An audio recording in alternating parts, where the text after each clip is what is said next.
Dopo il sequestro lo scorso luglio della villa di via Ugo Bassi da 1.200.000 euro, il nucleo di polizia economico-finanziaria della Guardia di Finanza di Treviso ha eseguito la confisca di oltre 15 milioni di euro sui conti correnti di Luigi Compiano, l'ormai ex imprenditore trevigiano condannato per il crack della Nord-Est Service, una rovinosa bancarotta venuta a galla insieme al patrimonio di auto, moto, imbarcazioni che Compiano aveva comprato distraendo milioni di euro dalle casse del gruppo, leader nella vigilanza privata.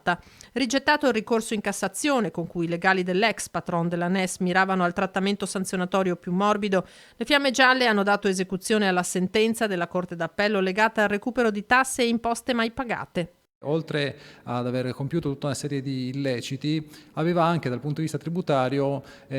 fatto delle irregolarità e dei veri e propri reati tributari, perché non aveva versato milioni di euro di imposte ritenute. Un importo di evasione molto molto importante e rilevante. La condanna in via definitiva per l'omesso versamento delle imposte non è che l'ultimo capitolo in ordine di tempo dell'inchiesta avviata nel 2011 dalla Procura di Treviso nei confronti di Compiano. Un'indagine dai numeri eclatanti, emersi via via che gli approfondimenti proseguivano, così come eclatante è l'evasione fiscale rispetto alla quale ora lo Stato si rivale. Già da diversi anni la Guardia di Finanza si sta concentrando sulle grandi evasioni. Noi cerchiamo di operare in maniera chirurgica su coloro che inquinano il mercato, come dire, sugli imprenditori che non sono onesti e che quindi hanno un vantaggio competitivo rispetto agli imprenditori che invece versano tutte le tasse.